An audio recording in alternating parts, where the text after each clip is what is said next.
Hello, everybody. Welcome to another edition of Inside Guns with your host, me, the Yankee Marshal. Today, I want to talk about something that came up in a live chat the other night.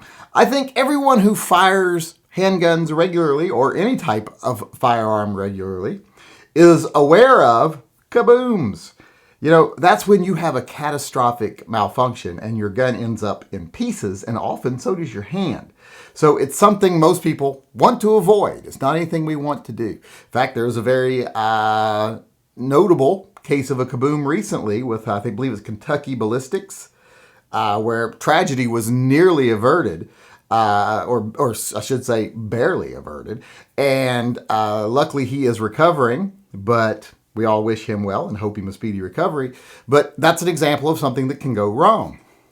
Well, since that happened, a lot of people have been very cognizant, I guess, of kabooms and asking, well, what causes them? How can they happen, etc. Well, I'm going to say there's probably 1,000 different reasons for a kaboom, but there are a couple of reasons that are the most common. I mean, it could be anywhere from defective manufacturing of a firearm, etc. But those things make up this tiny little percentage of kabooms. A lot of people think, well, it's because the gun's designed wrong, or the chamber's not supported properly, or it's just a shitty design, blah, blah, blah. That would make up such a tiny little portion of kabooms. Not even something you can't even really plan on other than just shoot good guns. Don't, if you find an old crappy gun, you don't know what it is and it's rusty and blah, blah, blah, don't shoot it. Just common sense. That'll prevent most of the manufacturing issues from causing you problems. Oh, and don't shoot Kel-Tecs or Ravens or Geminis or whatever you want to call them. Those have a history of going kaboom. In fact, I sold, I believe it was a Geminis. I can't remember if it was a Geminis or a Bryco, same thing. And I sold it as unfired, and the person said, well, how do I know it's never been fired? And I'm like, well, it hasn't exploded, has it? So therefore, it's never been fired. But a lot of people want to avoid these kabooms, so they're asking what are the most common reasons. And like I said, it's not manufacturing, it's not cheap guns.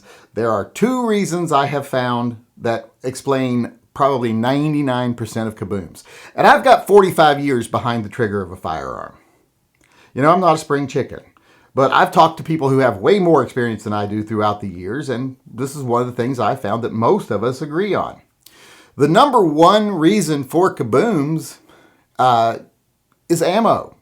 And there's two things that really happen to ammo to make kabooms happen. One is reloading. Reloaders are notorious for causing kabooms, either accidentally or sorta on purpose. They get this idea in their head that they're going to make the hottest round they've ever designed, and no one's ever seen a round this potent, and it's going to be the best round ever made. And they push the limits. This happens a lot in Rugers because for some reason some people think that Rugers are indestructible and I can make this load as hot as I want to make it. And then, they fire 1, 2, 3 of them. Maybe they do okay. But then that stress on that gun is wearing because of these really hot rounds, and then one day, boom, the gun explodes. That's a kaboom. And it's because people wanted to push the limits of what they could do with ammo. But what I have found that is actually even more common is just a mistake. A reloader double loads a round, and they go put it in a gun. It's way too powerful for the gun. Gun goes kaboom. You often see this in split cylinders, where you blow the cylinder out in a revolver, or just a complete breaking in half of a semi-auto. When this happens, it's just that they accidentally made a round way beyond specs and their gun paid the price for it. Not intentionally, just by mistake. That happens. But I'll tell you what I think happens even more often, because I think sometimes if you put like 1 or 2 really loaded rounds into a gun, most of the time they'll handle it. Most guns are over-engineered to handle what they'll say they'll handle. So most of the times, if you just do that once or twice, you'll probably be okay. I would never suggest it, but that happens. What I think is even more deadly is when they undercharge a round that has barely any powder in it, and they get what's called a squib. The bullet comes out of the casing when they fire the gun, but it doesn't make it all the way down the barrel. And then they fire another regular round. It hits that round that's already in the barrel, split. I've seen guns with 3-4 rounds in the barrel, 3 or 4 bullets in the barrel when it splits. Happens every now and then. I've had hang fires before, and I've had squibs. I've spent many a day with a wooden dowel rod banging, around back out the other end of a barrel, because usually they're closer to that end than they are the other end. Depends on where they're at, which way you got to pound them. But usually it's easier to pound from the open end of the barrel because you can't really get any... I don't need to be doing this. You know what I'm talking about. Just the logistics of pounding it out, I guess. Now we're starting to sound like some sort of teenage fancy show here. But had it happen to me. If you pull the trigger again when you've got a round in that barrel, that can cause an explosion. Often you see those kinds of explosions. When it's a squib round, you more see like barrels that separate from the body. The explosion of the gun is at the body, between the body and the barrel, or it's just the barrel itself that splits and it's the end of the gun, the dust cover of semi-automatic stuff where a lot of the damage is. Usually if it's an overpowered round, you'll see a split cylinder, etc. But you can split a cylinder with a squib. But those are just things to look for. Did it split at the cylinder? Was it at the front of the cylinder, the back of the cylinder? Did it explode at the chamber? Was it beyond the chamber that the barrels bulged or exploded? That can give you an idea of whether it was a squib load or an overpowered load or whatever. But that's probably would account for 98% of kabooms right there. Just mistakes during reloading or intentionally trying to overpower the rounds. Now, the other thing that I'll say about ammo that can cause a kaboom is just ammo that's not been taken care of properly. A lot of people ask me, do you store your ammo in the boxes or loose? Well, I do both, but here's something you got to pay attention to when you store ammo. Is that ammo sliding around and banging around in there? You don't want ammo stored loosely to be slopped around. I've seen people slogging out to the range with a box of loose ammo, just slamming it around in there. In fact, one time when we were shooting our 50 BMG, a friend showed up with, I got some rounds, I'll bring them. Because, it was like $3 a shot to shoot it at the time. So they brought this canister, this metal can of rounds out. They're walking out to us with it, just to swinging it, just like a lunchbox. And it's clash, clash. Sounds like a jar full of pennies slamming around. Opens it up, they're all just loose in there. And I'm like, I'm not shooting a single one of these rounds. They've been slamming backwards and forwards in there. Those rounds could be set back in that casing half an inch too far. And I bet you if you take them out and look at them, and I showed him, look at how much there's like 1/4 inch difference in the length of some of these rounds. That could be set back, and that could cause excessive pressures, and this thing could explode like a bomb on us. So always make sure that any rounds you shoot have been in your care since they were purchased, that they've been properly treated since they were purchased. Doesn't mean they still got to be in a box. But if you've got a loose case of rounds, carry it gently out to the range. Don't sling it around where the rounds are slouching around in there. That can cause setback. That can cause excessive pressure. That can cause problems. It can cause kabooms. So like I said, treat ammo properly.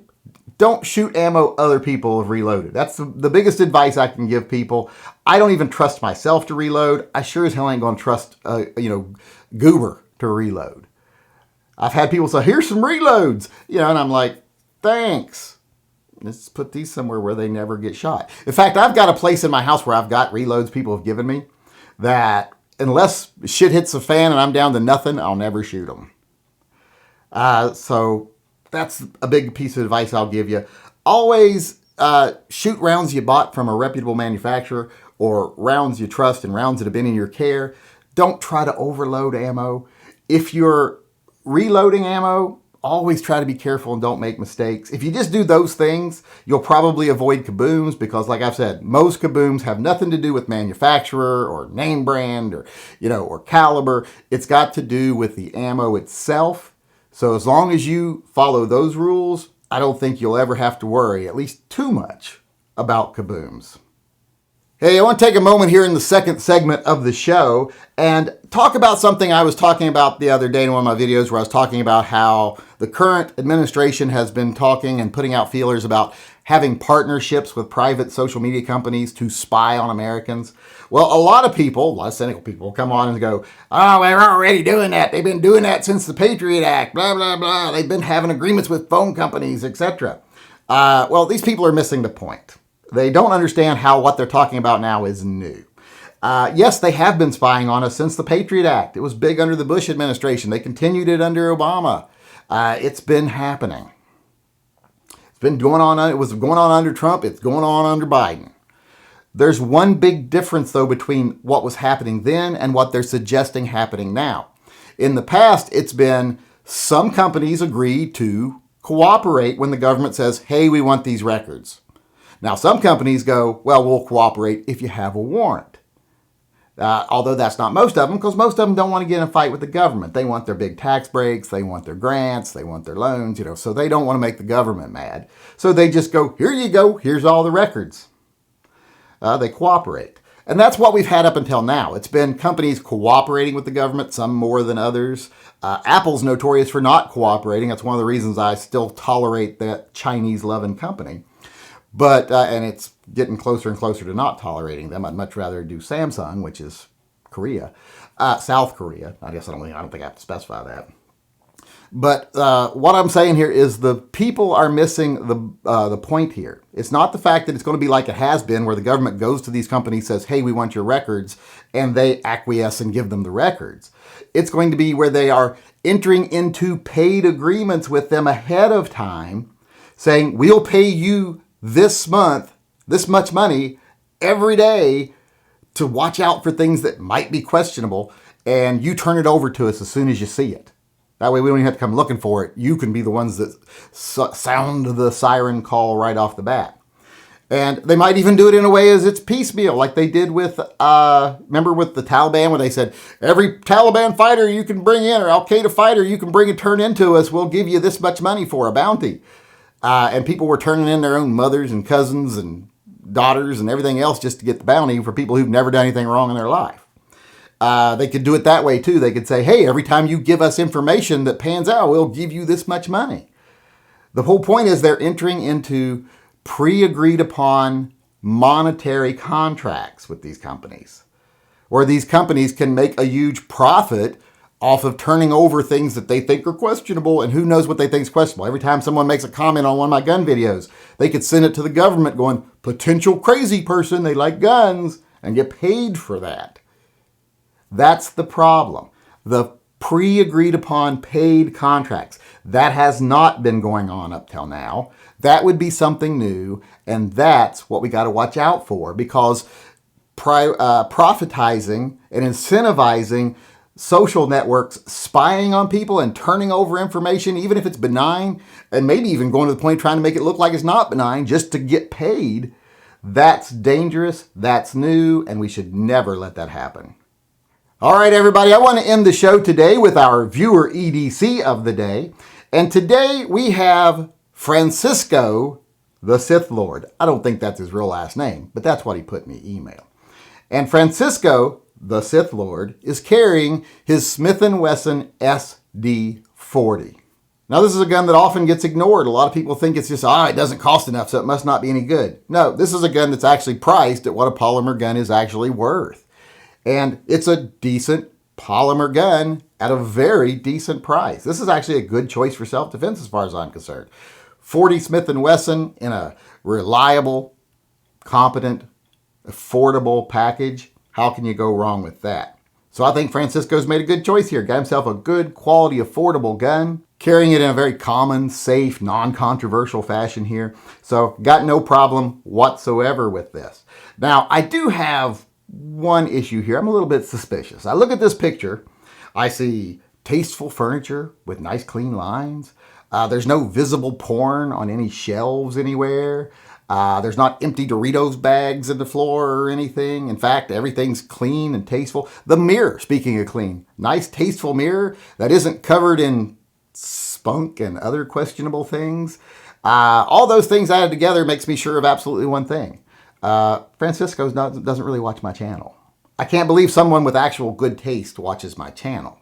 Now, the only way I'd believe that he does if he told me, oh, well, my wife or significant others does all the cleaning and designing and everything, and I just live here. Then I might believe that he would watch my channel. But based on what I'm seeing in this picture, this is someone pulling a rib on me, trying to make me think that this guy actually watches my channel. I'm starting to think he's not actually a Sith Lord either. So really don't believe this is a viewer. But whether he is or he isn't, Nice little gun, nice setup. So there's our viewer EDC of the day, Francisco the Sith Lord with his Smith & Wesson SD40. All right, everybody, that's our show for today. I hope you enjoyed it, and I hope you come back again tomorrow. Until then, I want to sign off as usual by saying, as far as the state of the world today is concerned, it is what it is. It could be better, but it could be worse also. It ain't so bad. But in the future, if we continue to ignore the fearmongers and the profiteers and the people who want to manipulate you through anger and fear just so that they can make money and cause you to do the wrong things, if we ignore those people and keep level heads about us, what things will be in the future for the gun community and the people who believe in freedom is better.